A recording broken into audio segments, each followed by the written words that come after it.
We are starting soon.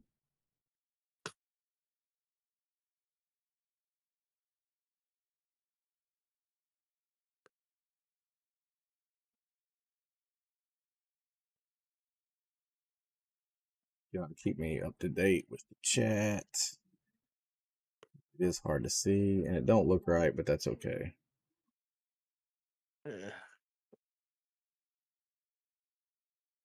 Oh no! But it may not have the intro video and stuff, so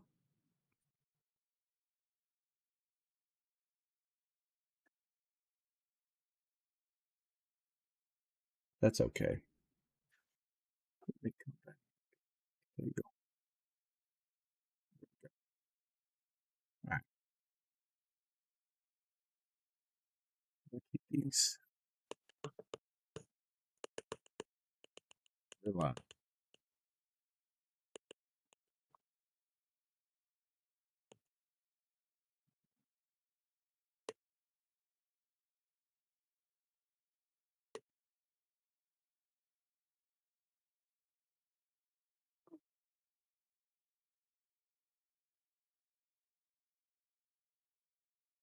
Does anybody else's TikTok look jacked up or just mine? It's probably I'm working on it, Jordan. Oh no! It wasn't not the video. It was like where it says type in the comment bar at the bottom. It was like type chat message you. I was like, what? So I refreshed. It looks a lot better now.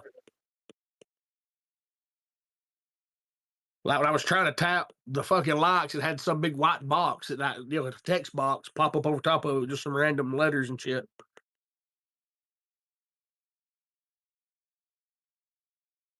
Can you not mute us from where you're at, Brendan?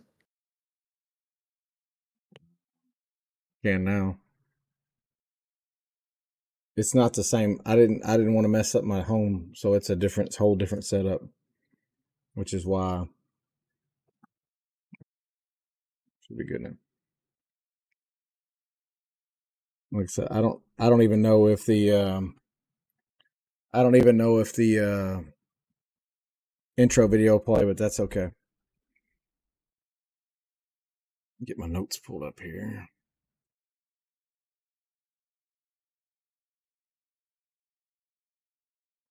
I got a new segment. Well, it's not a new segment, but AI came up with a good title for a segment.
All right.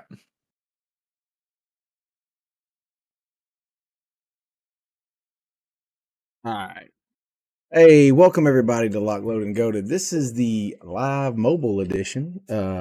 As we are here, not in our normal setup, but we are here. We're doing the show anyway, and we got a good one lined up. So, first and foremost, as always, we're going to start with weekend review, kind of giving our feedback on what we thought about last weekend, and we'll just start the show with Pardo there. Go ahead, Pardo. What do you think? What was your thoughts from last week? Last week, well, I drank a little bit, watched a little football. Hell, Miami, I think. Thank you, Jack. Miami's a real deal, and I'm not saying they're the best team. I still think there's one team in particular that's still overall the best.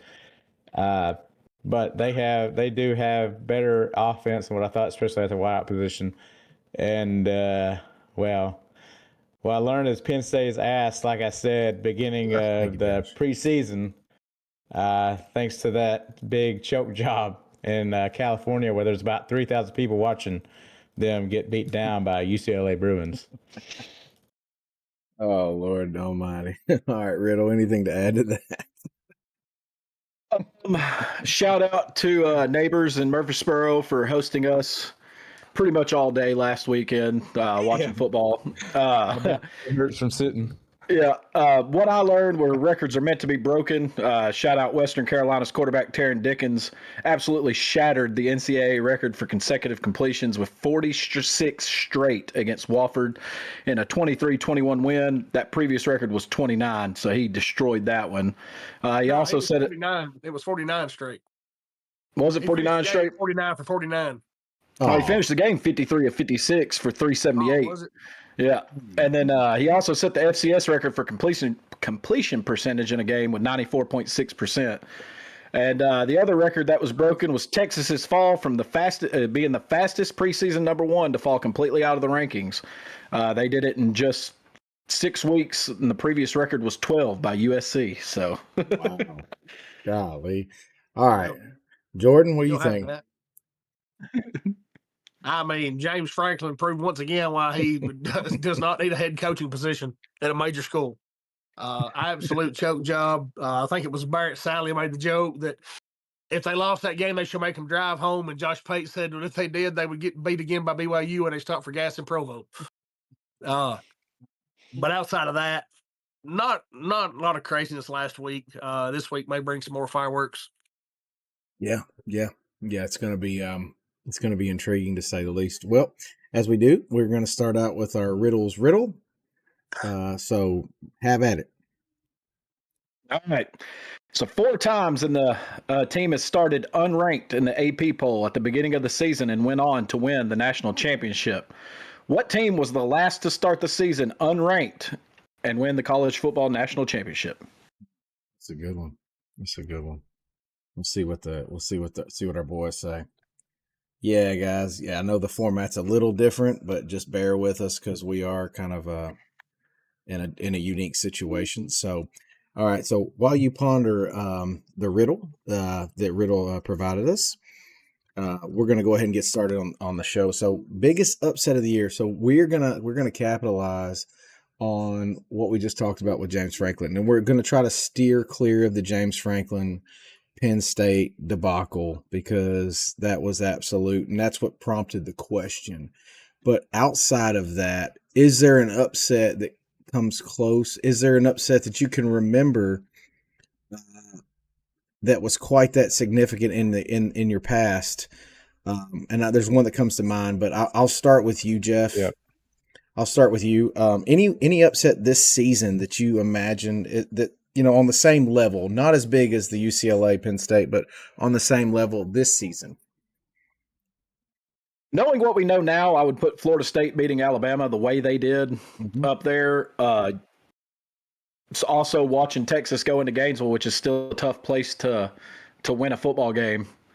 USF beating Florida down there, you could put that one up there. Obviously, the UCLA beating Penn State, and the fact that UCLA had not led a single second all year is the biggest one. Recent memory, got to put the App State over Michigan at the Big House up there. That's one of the biggest of all time. But the way the season has gone, I would have Florida State beating Alabama, and the way they did it, especially Florida State coming off a 2-10 season, 13.5-point underdogs. It was how they dominated that game. Absolutely dominated it. So, and then now they've lost 2 in a row. So, yeah, I just honestly, I believe that we just weren't ready for that game. We've talked about that, but Tony, what do you think? Yeah, pretty much what Jeff said.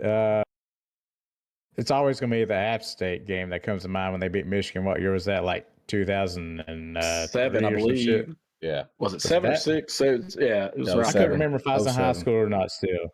Yeah. 07 was the year of the upset. Yeah, that pretty much laid that. 07, what was it, like 9 consecutive number 2 teams lost? If you were 2, you were 2 for 6 days. Yeah, that App State team, they pretty much lay the foundation of, upsets, because up until that point in time, there wasn't really, many upsets happening, especially to that level. And what we've seen this weekend with UCLA, which a god-awful team. Like that. Yeah, we hear about it weekly. Nico's one almost can make the historically argument bad. that this upset, UCLA's upset of Penn State, was probably bigger than App State. That was a championship level App State team at the FCS level at the time. Yeah. It wasn't like the cover was absolutely barren. They just walked in there and found a fluke and went 1-10 that year and beat Michigan. Yeah, it's just I think the they name. might have won FCS again that year. It's just that name, App State, Michigan. First game season, you think, oh, Michigan's going to walk all over them by that point in time. But in this day and age, with UCLA, literally, this UCLA team coming to this game was, by far probably worse than that damn App State team. Like you said, that team was actually had legit talent on their team compared to this UCLA team, which doesn't really have shit. They have a quarterback that apparently is like Vince Young now, all of a sudden, according to some. But other than that, I mean, UCLA has nothing. They just lost their head coach. What's his name? Newhouse took over. Hell, they carried his ass off the fucking field after winning because they didn't expect to win this fucking game. They carried him off the field. Literally said he didn't know how to work the headset.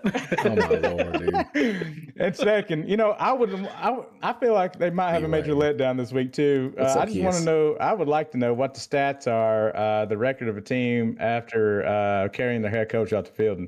That's ridiculous. Hopefully it's always at the end of the season. But anyway, except in this case. Yeah, there's not many games usually played after that fact. Yeah. All right, Jordan, you're up. Jordan, sorry. Yeah. Sorry. I was I mean no, I mean nothing that crazy. At the time, we all thought South Florida thumping Boise State, was something. But I mean, Boise's still in the hunt there for the group of 5, but they're just not what we thought they were going to be this year. Like Jeff said, the South Florida, winning outright in the swamp. And kind of the way they did it, just kind of controlling that game from start to finish. I think will be right up there close. I appreciate the Florida State, they beat Alabama, but I believe the South Florida, to me, gets the nod.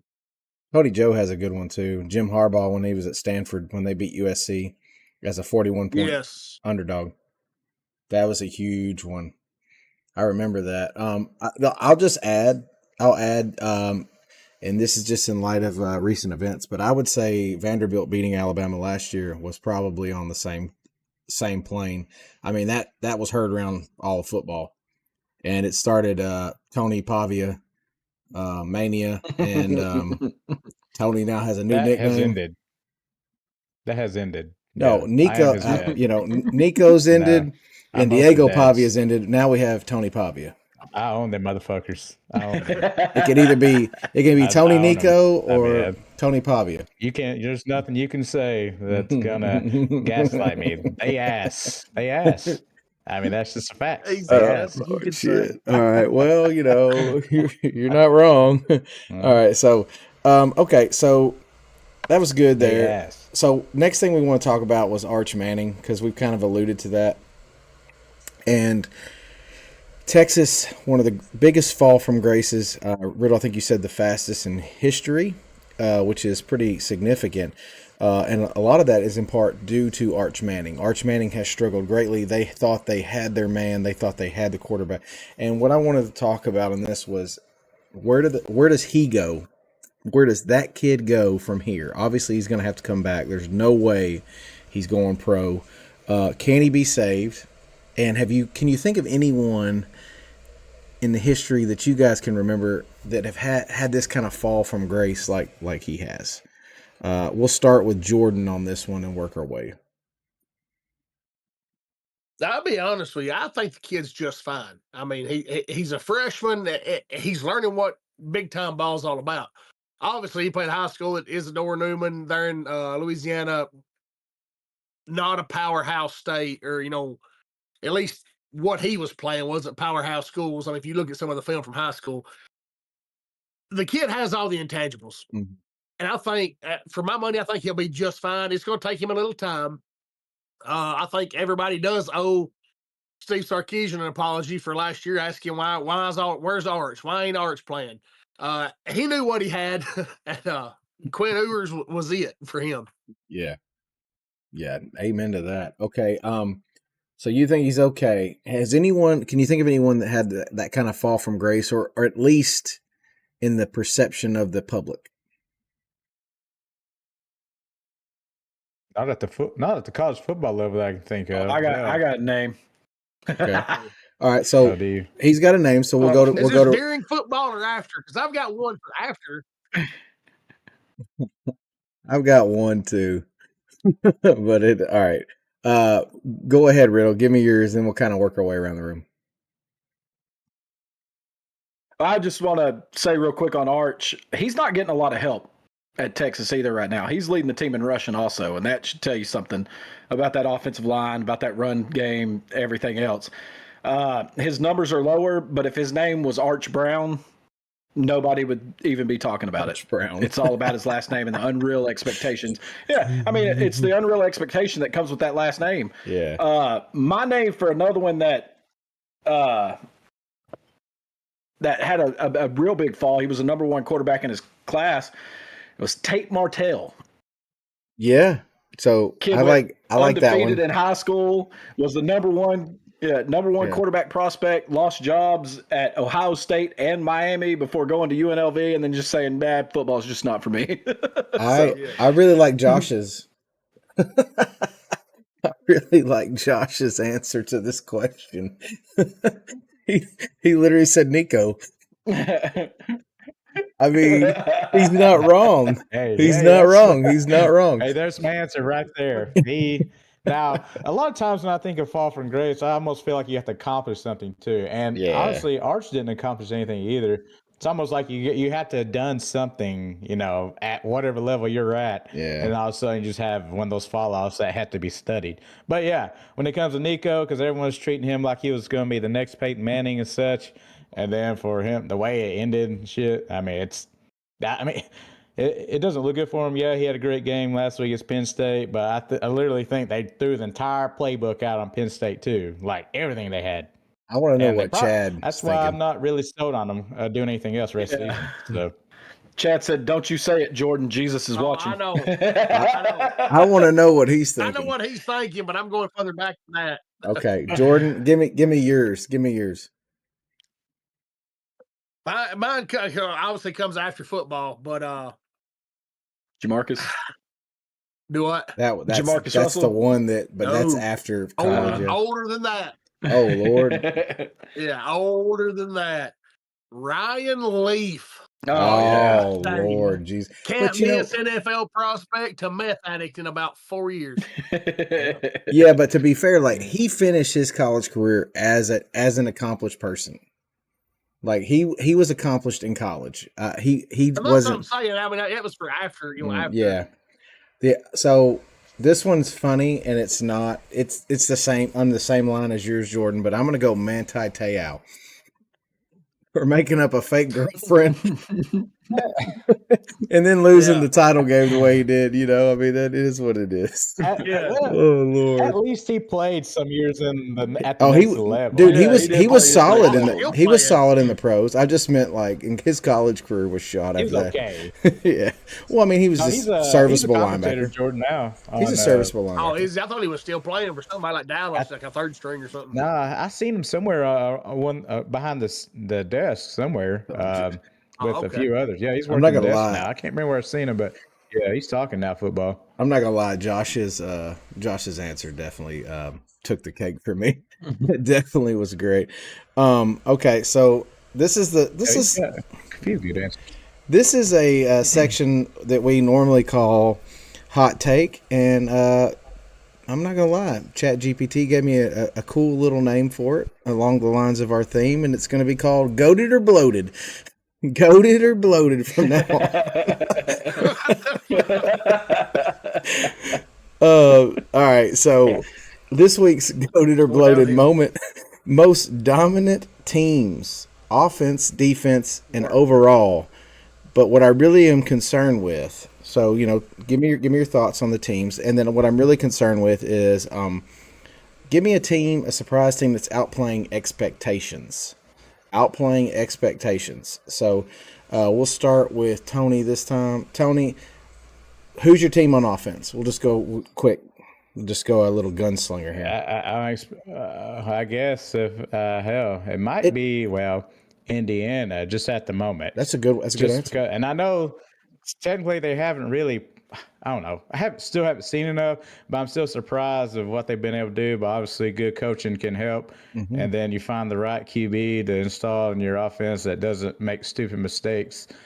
Even though they might be playing lesser opponents, I mean, the offense might be somewhat improved from last year. And we thought last year their offense was, decent behind Rourke. So I might give Indy the nod on that. I'm sure make Kippy give him a big boner. We're talking about it. He said easy, boys. He said easy. Oh, shit. Oh, my God. All right. All right. So, Riddle offense. Texas Tech. Yeah, they're first in the nation in total yards, first in passing, 30th in rushing yards. They're averaging 205 yards a game on the ground, and they're second in nation in points per game. I've got Texas Tech. That's a good one. Jordan, offense. I mean, you know where this is going. I'm going on my Vols. Yep. Heisman front runner, Joey Aguilar. Well, okay. I'm gonna go. I know this is it's not really against the beaten path. I'm gonna go Miami. I think, like Tony said, they're doing things the right way, and we didn't know what we were going to see from Carson Beck after last season. I think we all can agree with that. We didn't really understand what was going to happen, and he's kind of blossomed into what I would consider to be a good quarterback. And he's slowly positioning himself to go play in the NFL, and I didn't think that was possible after last year. But all right, so defense. Riddle, we'll start with you this time. Defense. I've got Ohio State. Matt Patricia improved that defense. That was supposed to be possibly a weakness for them this year. They're third in the nation in total yards. Only 124 yards allowed against the pass, 91 against the runs. They're first in points allowed, 5 per game. No team has scored double digits on them. They're second and third down defense. They're first in red zone defense. They've only had teams have 8 red zone attempts against them all year. I got Ohio State. That's a good one. Jordan. Yeah, I mean, that's what I had was Ohio State. Yeah. I'm not running off the same numbers, but that's what he's done to a unit that was a strong suit for them last year after losing what they lost. I mean, it's been an unbelievable job. Yeah, I mean, I the stats are my thing anyway. I could have went Ohio State, but Tony, you're up. Yeah, I was going to say Ohio State also add on to little stat boy stats. Second best third down defense and number one red zone defense. I don't believe they have given up a red zone touchdown this season. So I mean, that's only allowed 8 trips into the red zone this year. Yeah. Yeah, I think you got to go Ohio State by default. Yeah, I mean 100%. Like I don't want to go Ohio State, so because I don't want to be them the same. Ohio State's clearly the best defense in the country. I'll go Miami. They played really good on defense, and I didn't like how they finished the game this past Saturday. But I think Ruben Bain is absolutely, I mean, just one of the playmakers in college football right now. I don't know about him being on a Heisman list, but I do think he's one of the best defensive players. He's doing good. And like I said, I do think Ohio State is the best defense, and I'm not. I just didn't want to pick something. So, all right. And then one surprise team that's outplaying everyone's expectations that, I don't know, just kind of off the beaten path, off the radar there. Jordan, you're up.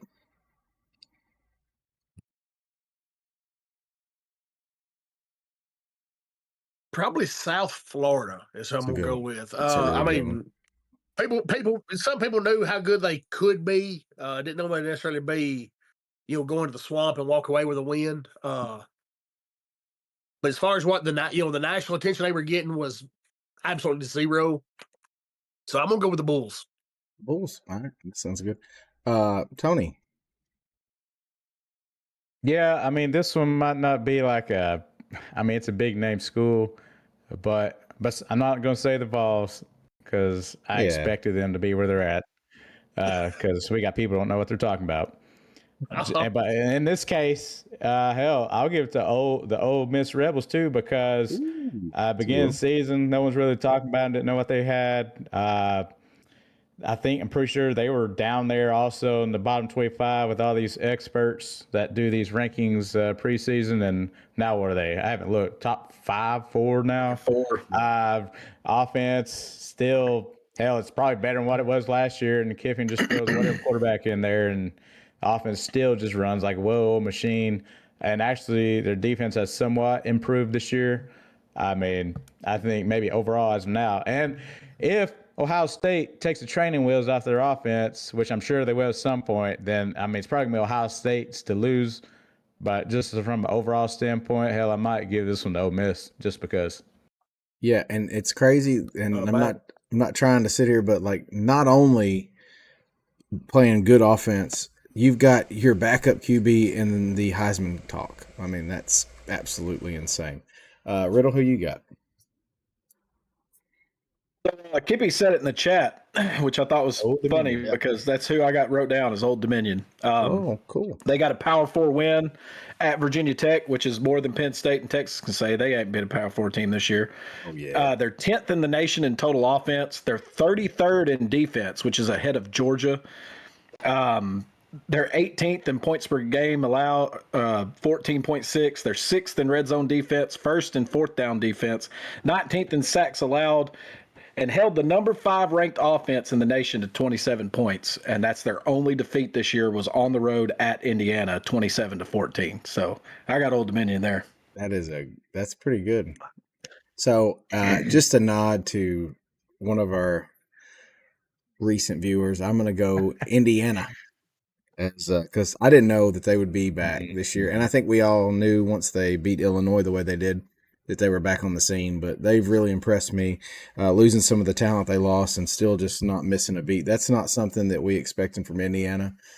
Kippy did, but he's like 1 out of, 1. So congrats to Indiana. Yeah. But they're doing good, man. So now they got 2 people that believe in them. All right. Looking at we're going to move on to our marquee matchups this week. So the first game we're going to go over is number 24 USF, South Florida, that we've talked about, at North Texas. I've got it as plus 1.5. South Florida is a 1.5 point favorite. We're going to start with Tony and just work our way across and go. Yeah, hell, both these teams get love the last 2 years, especially North Texas. They win people a lot of money, apparently, when it comes to spreads. 2 top teams, high-tempo offenses, probably going to be a high-scoring game.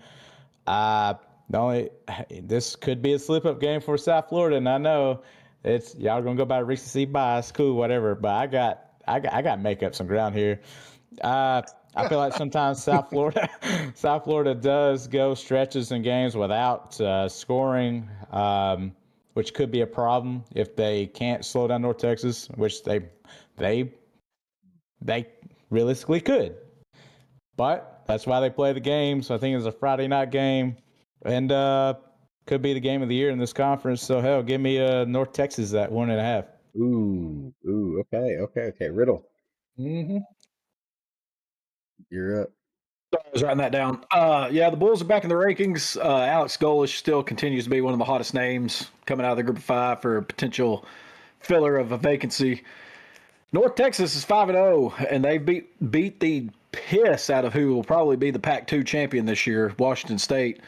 They're currently third in the American Conference behind undefeated Navy and Memphis. Their freshman quarterback, Drew Mastemaker, is having a really good year, and he's not getting talked about because he's playing in a Group of 6 school. But he's got 1,247 yards passing, 11 touchdowns. He's got 13 total, no turnovers. This game is going to have huge implications in the American Conference and could potentially have huge implications on who's going to be that Group of 6 representative in the playoff. So with that being said, I think USF has been more tested this year. They've faced better competition. They've faced better talent. And I still like Alex Golesh as a coach, so I'm taking USF plus 1.5. Jordan. Well, I thought you had USF minus 1.5. Yeah. I think North Texas is the favorite. Yeah, North. What? No. I thought South Florida's favorite. Okay, then Plus 1.5. Minus 1.5. Yeah. Yeah. Still take USF. All right. Yeah.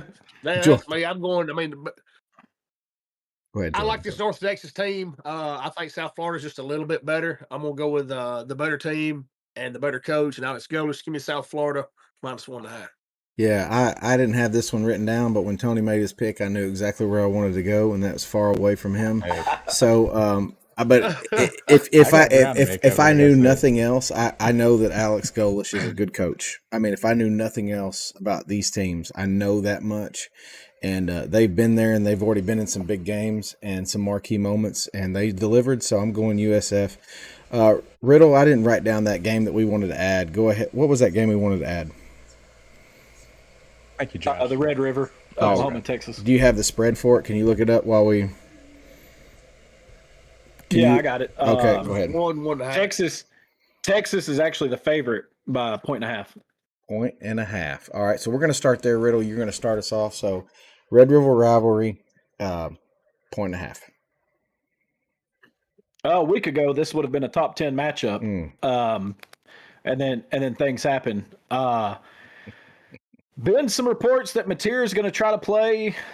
They don't really know yet. Be interesting to see what happens. But Oklahoma is first in the nation in total defense. They're second against the pass, fifth against the run. They're first and third down percentage in defensively, and second in points per game allowed. With Texas's offensive struggles, I don't see there's any way that they win this football game. So I've got Oklahoma plus the 1.5. Okay, that sounds good. Jordan. Yeah, this line is absolutely disrespectful to Oklahoma. I'm taking the Sooners plus 1.5. Arch Manning struggled last week against Florida. He's going to struggle again this week against Brent Venables' defense. I think Sooners win this rivalry big. Okay. All right. Tony, with Mateer out, what's your confidence level? Yeah, I know he's trying to play. I know he's trying to play. So. Hell, if he plays, I'll probably still win. I just don't think it's going to get any better for Texas anytime soon. Trying to figure out how to run this offense, get anything going against Oklahoma defense. That spread was crazy. I don't care if Mateer is out. Hell, I'm still taking Oklahoma in the points on this one. And I'm bad at this, okay? So I'm with y'all here. Yeah, I'm bad at this. I'm gonna go with Venables' defense.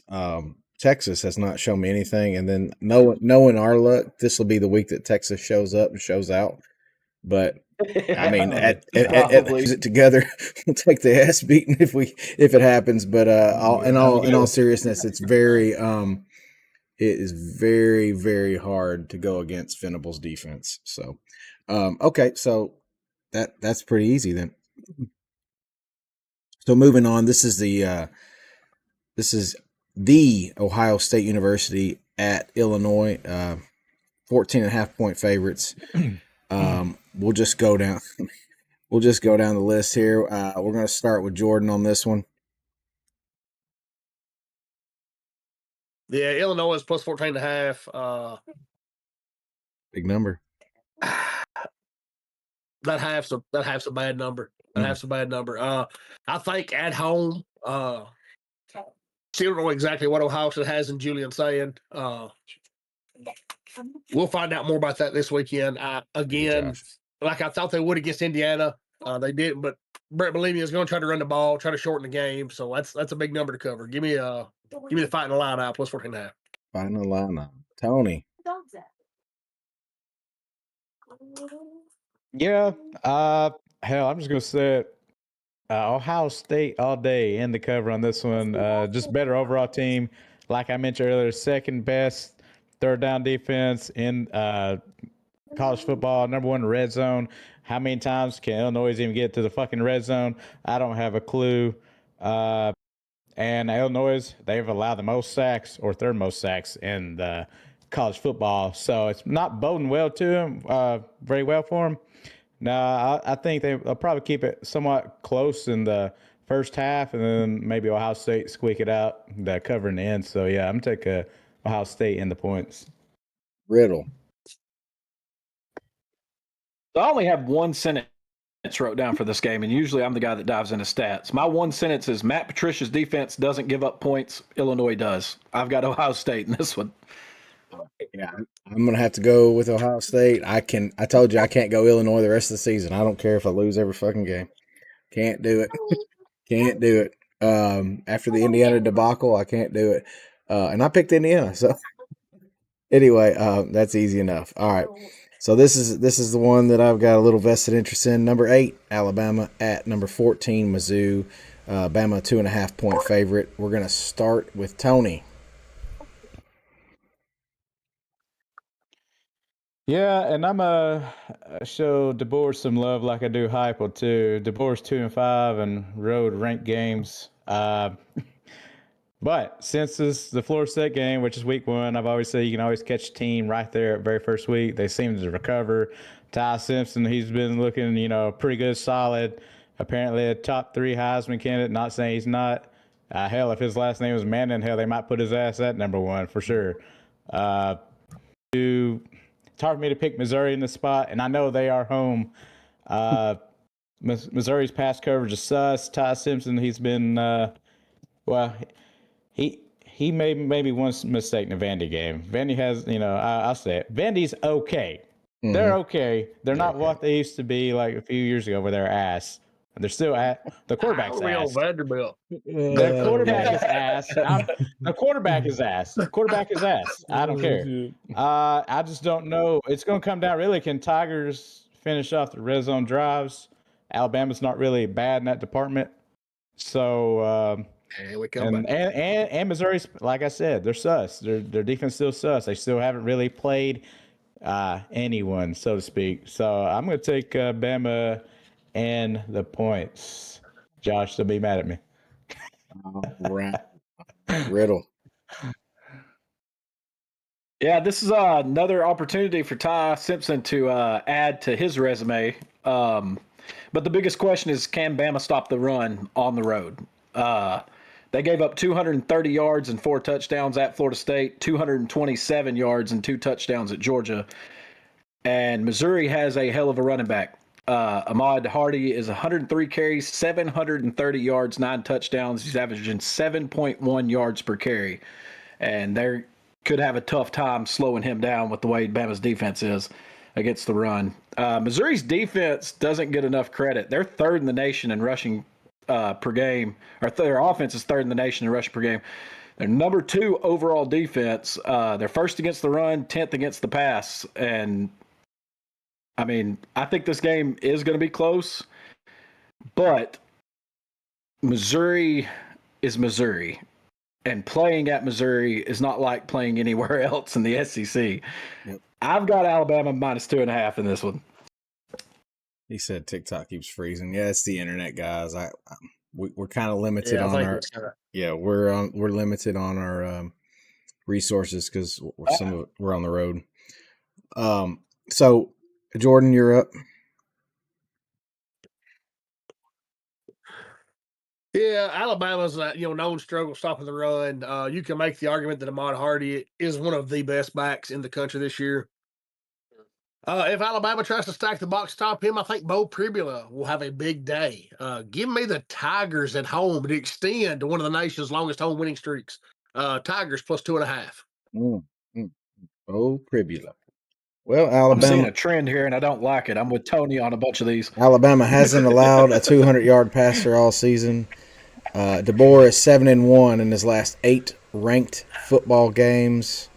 I don't think there's any debate on where I'm going. So 2.5 is pretty. He does get up for the games. The games he's supposed to win, he does. Florida State wasn't ranked. People forget that Florida State wasn't ranked, and it was just like Vandy last year, just like Oklahoma. I don't know what happens. It's mental. That's what I'm saying. He gets up for the games, for the big games. Anyway, apologize for TikTok freezing, guys. In between. I do apologize for TikTok freezing. Like I said, the connection was very poor. We didn't even know if we'd be able to do the show. So, okay, so I got Bama there. And then moving on to Riddle's boys. Number 10, Georgia. Thanks, Steve, for the follow. At Auburn. Georgia's 3.5-point favorite. That's when we got it down. So, Riddle, we'll start with you. This is the 130th meeting all time in the Deep South's oldest rivalry. It's plain and simple. Georgia's got to get off to a better start defensively. They can't keep putting themselves in holes and trying to climb out of it. It's not a winning recipe. You're going to get beat putting yourself in those situations. The big stats for this one is Auburn ranks dead last, 134th in the nation in sacks allowed. The only problem is Georgia ranks 108th in sacks. They're gonna have to be better. Yeah, I mean they've got to be better, or strange things happen on the plains. Yeah. Brandon can attest to that. Yeah. Weird things happen down there, and this one always makes me nervous. But I've got Georgia in this one -3.5. Jordan. Yeah, this is another disrespectful line. Georgia has a big bounce back this week. Give me the Dogs -3.5. Tony. Nah, I'm not impressed by Auburn one bit. They're relying on Arnold to do everything. He's not Cam Newton. So yeah, I'm gonna take Georgia in the points. Georgia's got to keep winning. They're like in the boat. They're same boat Tennessee. They got to keep winning. So yeah, give me Georgia in points. I'm taking Georgia as well. Like I said, I think Georgia's much, much better than this line indicates. And I know things happen on the plains, but Auburn is not their normal Auburn team, and it doesn't really matter with Auburn. They could be a 2-10 team and still something crazy shit happen. But it's just too much faith in Kirby. Too much faith in Kirby. So anyway, I'm trying to watch the TikTok as we go, and I appreciate everyone's patience with us. Like I said, the internet's not very good, and it is freezing, and I apologize for that. But we will have the audio and all the recaps posted, so you can come back and watch it later if need be when we get better internet. Anyway, last game we have, this is the big one for the evening. Number 7, Indiana. The number 3, Oregon 7.5. That's that half is crazy. Jordan, we're starting with you. Who you got and tell us why? No, I'm taking the Hoosiers +7.5. Boom. I feel like Indiana can score with anybody in the country. That's what they've proven so far. I love Dan Lanning. I love Dan Lanning coach teams. I just Thank you, Riley. Don't know if he'll have an answer for 4 quarters for Francisco Mendoza. That's a good pick, Jordan. That's good. So you going outright, or are you going to go the points? Which, I mean, it doesn't matter. You get the win no matter what. I'm just curious what your thoughts. Yeah, no, I'm taking. I don't know that Indiana wins this, but I think they make it closer than the experts think. All right, Tony, I like that pick. Tony, what you got? Yeah, hell, Jordan, you almost changed my mind. Almost changed my mind, almost. Yeah. But almost, I just can't do it. I can't do it. Last year, I know it's a different team and all that shit. It just brings us back to the Ohio State Michigan games where I thought Indiana was going to at least put up a fight, and they really didn't. Well, actually, they struggled against Michigan, a bad Michigan team. But that's history. But like I said, Cignetti has struggled as a coach against powerhouse teams. Mendoza, I like Mendoza. He's been really good. I just don't know if he's going to have enough against Oregon. They're 23 to 23 in the red zone with 19 touchdowns. So pretty much they're going to keep it the same pace. Even though I think the quarterback is not the Heisman front runner, that's bullshit. But yeah, give me Oregon and the points. Starting to look better and better. Starting to look better and better. I don't know what I'm gonna do now. Damn, you might else do that. Tony picked Georgia. No. Oh god, I missed that one. What was it, Jordan? Anyway, somebody got in with the damn name of Tony Toots. Tony what? It said Pony Toots. Yeah. That's not me. Anyway, Riddle, you're up, brother. You're up. I think both of these teams are probably the two most balanced teams in the country. Indiana's 5th nationally in total offense. Oregon's 9th. Indiana's 3rd nationally in points per game allowed. Oregon's 8th. Indiana's ranked 7th. Oregon's ranked 3rd. They're a lot alike and they're totally different at the same time. This is two really good coaches. This is huge for the Big Ten. Like, the winner of this is, going to have a fast track, as long as they keep doing what they're doing, to probably play Ohio State at the end of the year. I think regardless of the outcome of this game, both of these teams are playoff teams. And that's good. That's good. I do think this game has the feel of one of those games that's going to go to overtime, and it's going to be one of those just tough fought battles. So I've got Indiana. Overtime or the last team of the ball wins. Yeah, I've got Indiana plus 7.5 in this one. Dang, man, it's looking better and better. Oh damn, I don't know what to do now. He said, "Tony, take Oregon." Oh shit! Damn, I don't know what to do. That half is really hanging me up, guys. That half is hanging me up. You know what? I'm glad I'm starting to rub off on y'all. Y'all are thinking this. You're rubbing off on us, Jordan, but every now and then a blind squirrel gets a nut.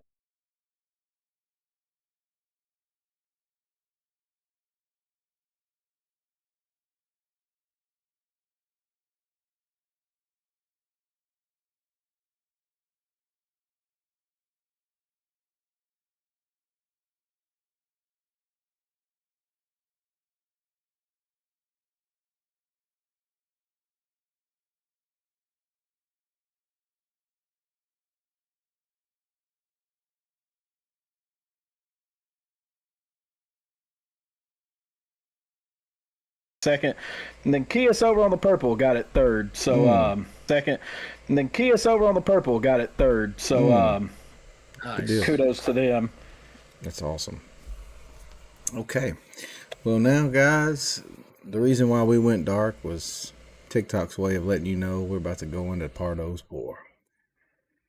Hide your kids, hide your wife, hide everybody, because Pardo about to be unleashed on you, motherfucker. Yep. All right, Tony, tell us what's on your mind this week. First of all, tell us what's the poor brought to us by. Oh yeah. Forgive me. And no one can. Yeah, I don't even have nothing. Oh, kids. Old Kirk. Hey, give me some Old Kirk single barrel. Old Kirk single barrel. Old Kirk. Hell, that's a lovely bottle. Damn. This one's aged 6 years, 6 months. I have another one, store picked, aged a little over 7. The proof on this one, hell, you're talking 118. The other one I has 115. I haven't cracked that one yet. Damn. Did we lose TikTok? Yeah, TikTok's just it's acting crazy, Tony. It's back now. Yeah. Anyway. It's so we're good. We've got anyways, Old Kirk. It's brought to you by Old Kirk. And I almost wanted to crash out not too long ago.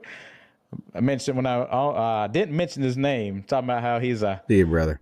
Supposedly this Heisman front runner. Dante Moore, Oregon. That's absolute bullshit. This Heisman thing, hell, I told y'all, this shit is just a popularity contest here lately. And I know last year, at least last year, we had a couple offensive guys in there that were, clear front runners, Travis Hunter and Genty. And hell, before that, it's been a few years back, Devonta Smith. But I'm tired of the shit being just a quarterback award. And if you're going to do it just almost a quarterback award, get the shit right. So you got Jeremiah Smith in there, right? So according to FanDuel, he is 4th best in the odds department to win this shit.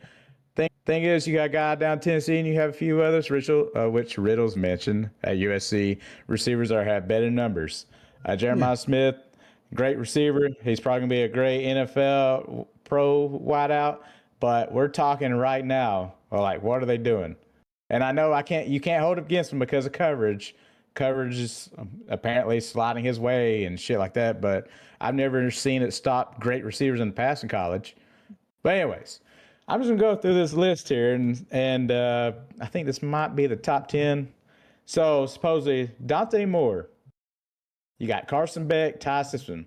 Actually, I don't have an issue with Ty Simpson. I do have an issue with Dante Moore and Carson Beck. Stop with the fucking just looking at TDs and picks. That shit's stupid, okay? Because a lot of times picks are on receivers or they ask you to do something, like a punt, for instance. Throw it up. Yeah, I got you. Dante Moore, to me, I've watched a few games of Oregon, and I know, everybody loves the glazed Oregon quarterbacks, but he just doesn't do it. He doesn't do it for me, okay? He doesn't take over games. That's when I'm looking at Heisman, I'm looking at someone who can take over games. Literally someone you can rely on. He doesn't have to carry the load. Same thing for Carson Beck. He's actually performed better than what I thought he has. But Cristobal apparently has built a solid foundation down there around him this year. Unlike last year, they didn't have that for Cam Ward. He's looked okay. Ty Simpson, hell, I'd rather put him up there top. Yeah. Hell, even though Jeremiah Smith isn't doing really jack squat compared to maybe a couple other wide receivers, I'd still put his ass up there top 2. Mateer, no, I'm not doing it. I'm not doing Mateer. I know he started off hot. You've already missed 2 games. Give me Fernando Mendoza. Julian Sand, hell, he's even above Joey Aguilar, which is bullshit.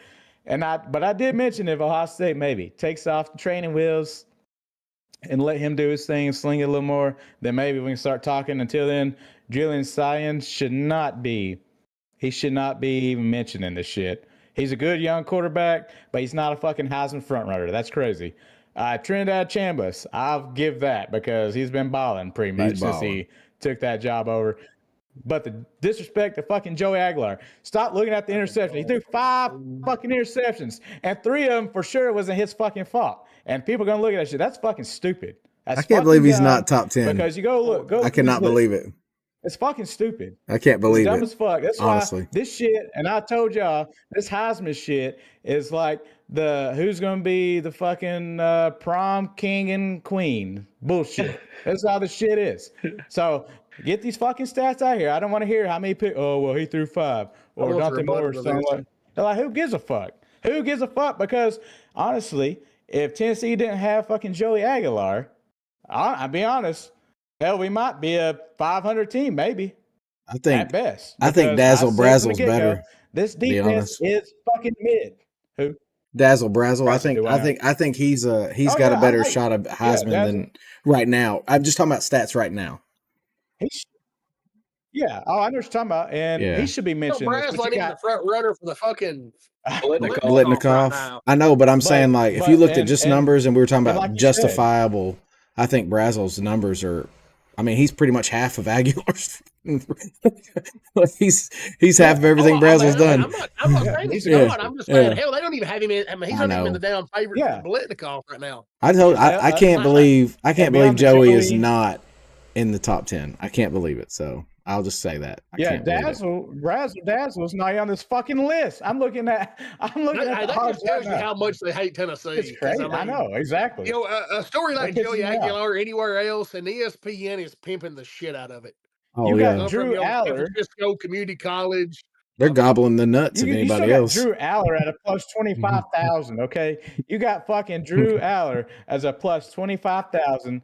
And Dazzle is fucking nowhere. Get the fuck out of here. I'm so tired of this shit. Is Ahmad Hardy on that list?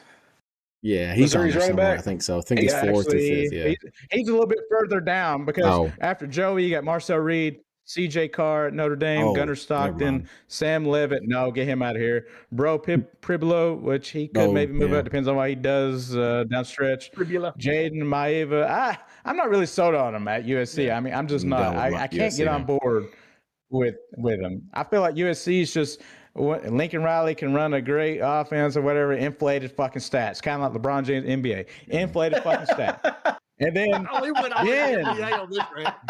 and then you got Ahmad Hardy. So let's give these fucking other skill position players some love. Fuck this quarterback shit. I'm tired of it. Hardy's got a huge opportunity to make a big splash this weekend. So does Bo Pribula, though. So does Bo Pribula. Either one of them. If you beat Bama, you're in the spotlight. That's key game. But I will say this. I'm gonna pull up the odds, and I hope somewhere in this season that Nico's odds come up with Joey. Dude, I'm gonna tell you right now, I've never seen somebody take a team minus 7.5, and in the very next segment rip the shit out of the fucking quarterback. Like, well, I mean, dude, that was mind-boggling. Yeah, it was. That's why Tony has his own section. Oregon's gonna beat the shit out of him. But let me tell you how bad Oregon's quarterback is. That guy's fucking awful. That's why he gets his own segment, Jordan. Fuck that quarterback. My God. Do better. Take over the game, young man. Take over the game. All right. We're do it, then go on somewhere else. We're gonna do some closing comments and get off here because obviously our connection it's a little better now, but it's still a little shoddy. So, Tony, anything to close up on? No. Hell, hopefully this week though we have some nice, good barbecue home cooking up in Knoxville. I swear to God. And I was gonna say we better blow them the fuck out and cover the spread and all that shit. But I know it's not going to happen because Tim Bates can't fucking run defense. Yeah, Tim Bates can't run a fucking defense, save his fucking life. So I'm probably going to expect this to be like a 40-33 type game because Tim Bates can't run a fucking defense. So yeah, here we go. Tony, I'll say this to your comment: if you win every game by 1 point for the rest of the season, you're going to be the national champion. So just shut the hell up. Oh well. No, because if Tennessee wins this game by 1 point at home, guess what? They're not getting any love, and they're not going to move up any further. They're going to drop back to 15. Tony, that's why I said style points matter. Style points matter in college.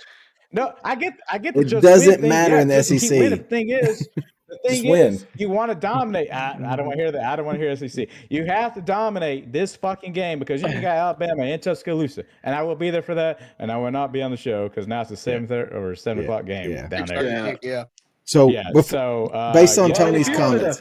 If you wanted to hop in from the stands, that'd be pretty cool. Yeah. So, but don't give me that shit. Like I said, we got to win with style. Does anyone in here on this panel doubt that if you go 10-2 with the teams that we have on the table, you're going to the playoffs? Does anyone doubt that? 10-2, you're in the playoffs. There's no doubt. I mean, with all of our schedules, there's no doubt. There's no doubt. I mean, that's my opinion. I know what you're saying. I know. I mean, if you're saying you want to be seated better in the playoffs, that's different than, but.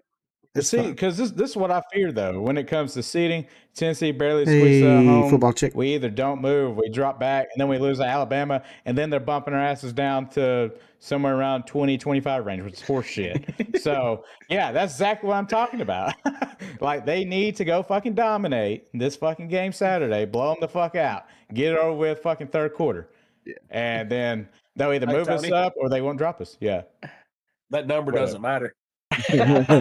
Anyway, oh my God! I know it matters for positioning, though. It matters for positioning in the fucking playoffs. Like we're on the fucking fringe. I'll agree. That's what I'm saying. I know winning matters. Winning is everything when it comes to this shit. Do you have any closing comments? But when you're at home, you gotta take over.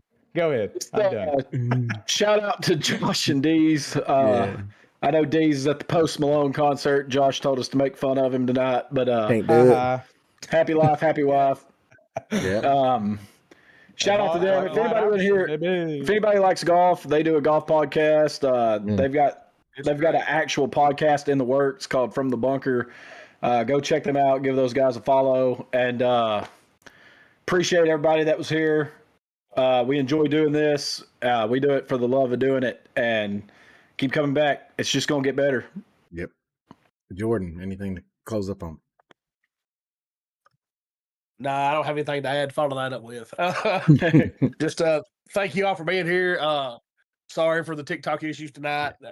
You know who doesn't have issues? YouTube. And we're also in 1440p. Yeah. Yes. And well, Twitch. not tonight. We're not in And Twitch. 1440p. This computer won't put